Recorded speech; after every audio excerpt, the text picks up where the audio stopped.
અમદાવાદથી જ વધુ એક ખબર છે અને ઘણા ભાગોમાં તોફાની પવન સાથે વરસાદી માહોલ છે। ત્યારે નવસારી શહેરની જો વાત કરીએ તો નવસારી શહેરમાં પડેલા સામાન્ય વરસાદમાં જનજીવન પ્રભાવિત થયેલું દેખાઈ રહ્યું છે। પૂર્વ અને પશ્ચિમ ભાગને જોડતા ઓવરબ્રિજ પાસે જ અહીંયા પાણી ભરાઈ ગયા છે।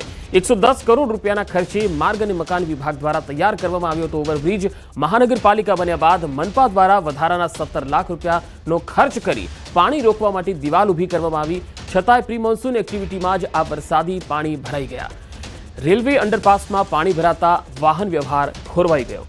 તસવીરો જોઈ શકાય છે જે પાણી ભરાયેલા છે। વધુ માહિતી સાથે ભાવિન પટેલ મારી સાથે લગાતાર જોડાયેલા છે। ભાવિન, પ્રી મોન્સૂન એક્ટિવિટીમાં જ તંત્રની પોલ અહીંયા ખુલ્લી પડી ગઈ, પહેલા જ વરસાદમાં પાણી ભરાઈ ગયા।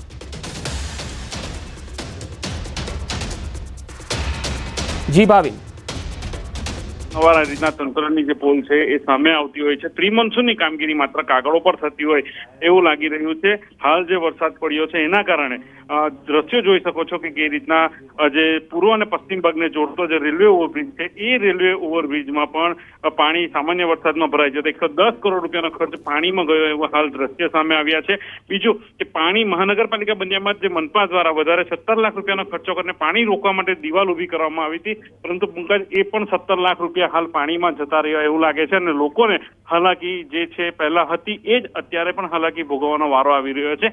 એટલે કે પંકજ, ચોક્કસથી કહી શકાય કે 110 કરોડ રૂપિયા પણ માર્ગ મકાન વિભાગ દ્વારા ખર્ચીને પુલ બનાવવામાં આવ્યો, એ પણ રાહદારીઓને ચોમાસામાં કામ નથી લાગી રહ્યું। હજુ તો ચોમાસું શરૂ થવાનું બાકી છે।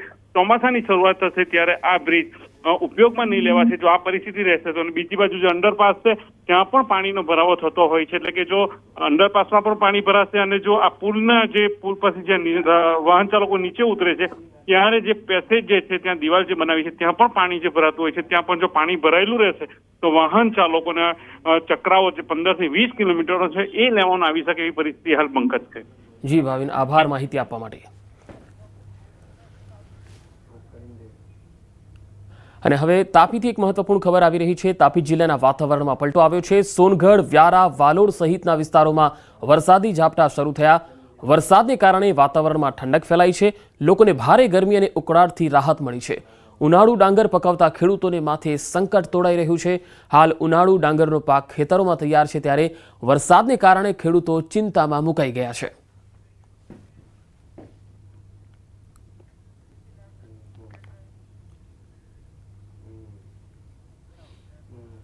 અરબી સમુદ્રમાં હલચલથી છેલ્લા કેટલાય દિવસોથી લોકોના શ્વાસ અદ્ધર છે। વાવાઝોડું ત્રાટકશે કે નહીં તેની અટકળો થઈ રહી છે અને એવામાં આગાહીકારો વાવાઝોડાની સંભાવના નહિવત હોવાની આગાહી કરી રહ્યા છે। જો કે મુશળધાર વરસાદ તો ત્રાટકશે એ નક્કી છે, એટલે ગુજરાતીઓ 5 દિવસ સાવધાન।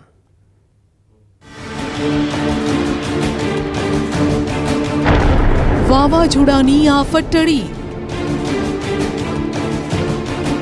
સાયક્લોનના ખતરામાંથી ક્યાંય ને ક્યાંય હવે આપણે બચી જશું। જો કે હવે આ સિસ્ટમ છે એ સતત ઉત્તર પૂર્વ દિશા ઉપર મૂવમેન્ટ કરવાની છે, જેથી કરીને આપણે હવે સાયક્લોન બને તેવી સંભાવનાઓ ખૂબ નહીવત છે। એટલે સાયક્લોનના ખતરામાંથી ચોક્કસથી આપણે બચી જશું।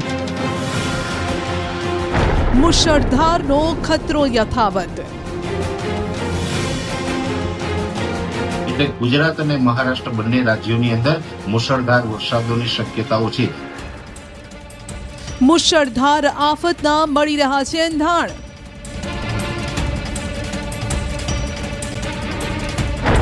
અનેક વિસ્તારોમાં ત્રાટક્યું મિની વાવાઝોડું।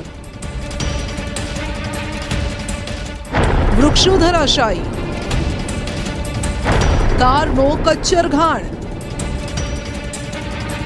હોર્ડિંગ્સ પડ્યા, તૂટી ગયા વીજ પોલ। અનેક જગ્યાએ વૃક્ષો ધરાશાયી થયા। વાવાઝોડાનો ખતરો ભલે ટળ્યો હોય પણ મજબૂત સિસ્ટમ ડિપ્રેશનમાં ફેરવાવા જઈ રહી છે, જેની અસર પણ દેખાવાની શરૂ થઈ ગઈ છે।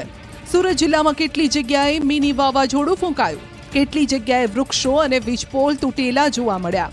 કામરેજના કોડી ભરથાણા ગામે વૃક્ષ કાર પર પડતા કારનો કચ્ચરખાણ પડી ગયો। નવા ગામમાં ઓફિસ બહાર વીજ પોલ પર ઝાડ પડતા ફાયર વિભાગ વૃક્ષ કાપીને રસ્તો ખુલ્લો કરવામાં જોતરાયું। લગ્ન પ્રસંગમાં મંડપ અને ખુરશીઓ